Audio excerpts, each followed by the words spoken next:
अस्सलाम वालेकुम। मोहम्मद सिद्दीक मिठवर बाबाला मौजू कहाणी जो नालो डप नुञ। डप जानी माली नुक़सान थियण, शराब भउ ख़ौफ़। नुञ जानी माली नफ़ो फ़ाइदो थियण, ढ जुञ सिराब। पाठ नंबर 39। हज़रत आसिया जिन ॾिठो त हिकिड़ी संदूक उन जी तरफ़ वहंदी पई अचे ईअं पियो। उन पेटी संदूक खे ॾिसी हज़रत आसिया चयो, तव्हां कुझु ॾिसो पिया? ईअं पियो। उन जे कनीज़ुनि चयो, हा असांजी सरदार ख़ातून हिकु शइ ॾिसूं पिया। ईअं पियो। एतिरे में संदूक इन्हनि वटि किनारे ते ईअं पहुची वई। ईअं पियो। उन पेटीअ तरफ़ हथु वधायो ऐं उन खे कढण जी कोशिशि कई। ईअं पियो। कनीज़ुनि खे सॾु कयो, पोइ डोड़ी आयूं। उन्हनि पाणीअ मां संदूक कढी ऐं किनारे ते रखी। ईअं पियो। संदूक उन पेटीअ खे खोलीनि त उन में हसीन जमील ॿारु हुयो। हज़रत आसिया उन खे ॾिसंदे ई बेइख़्तियार थी वई। ईअं पियो। ऐं उन जी मुहबत हिन जे दिलि में थी वई।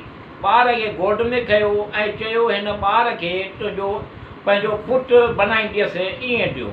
कनीज़ुनि चयो, हा ख़ुदा जो कसम, तव्हांखे को बि फ़र्ज़ंद कोन आहे। ईअं पियो। ऐं न को बादशाह खे को पुटु आहे।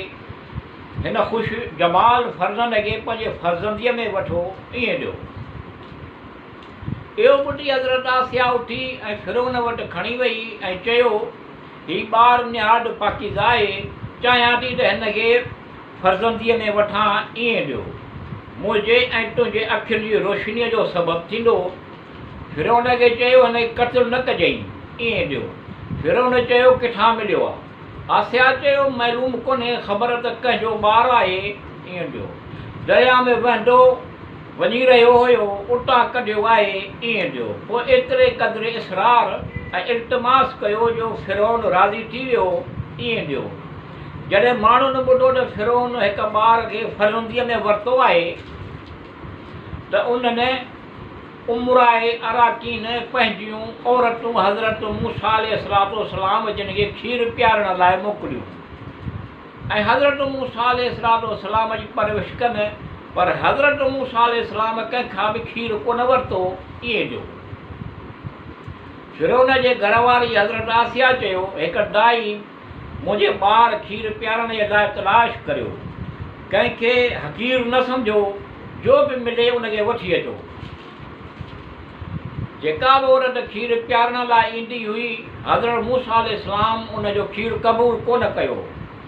इहा ॻाल्हि हज़रत मूसा अलैहिस्सलाम जे माउ ॿुधी त संदसि धीउ खे चयो, तहक़ीक़ कर, शायदि हज़रत मूसा अलैहिस्सलाम जी ख़बर पवे। ईअं जो हज़रत मूसा अलैहिस्सलाम जी भेण फ़िरौन जे दरवाज़े ते आई ऐं चयो, ॿुधो अथमि त तव्हांजे फ़र्ज़ लाइ हिकु दाईअ जी ज़रूरत आहे। ईअं जो वेझो ई हिकु नेक औरत रहे थी, उहा तव्हांजे फ़र्ज़ंद खे खीरु पीआरींदी, सुठी तरह हिफ़ाज़त बि कंदी ऐं परवरिश बि कंदी। ईअं जो इहो ॿुधी फ़िरौन जे घरवारी हज़रत आसिया खे इतला ॾिनो ऐं उन चयो त उनखे हाज़िर करियो।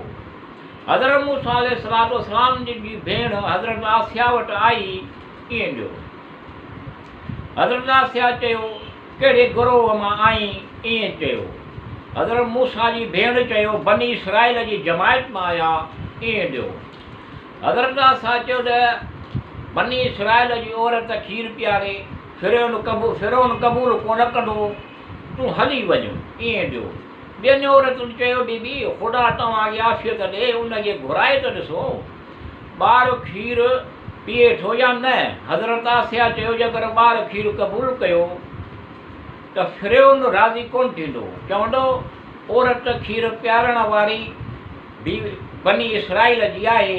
ईअं जो औरतुनि चयो, को हर्ज कोन्हे, असीं उनजो इम्तिहान था वठूं, ॿारु खीरु पीए थो या खीरु कोन थो पीए।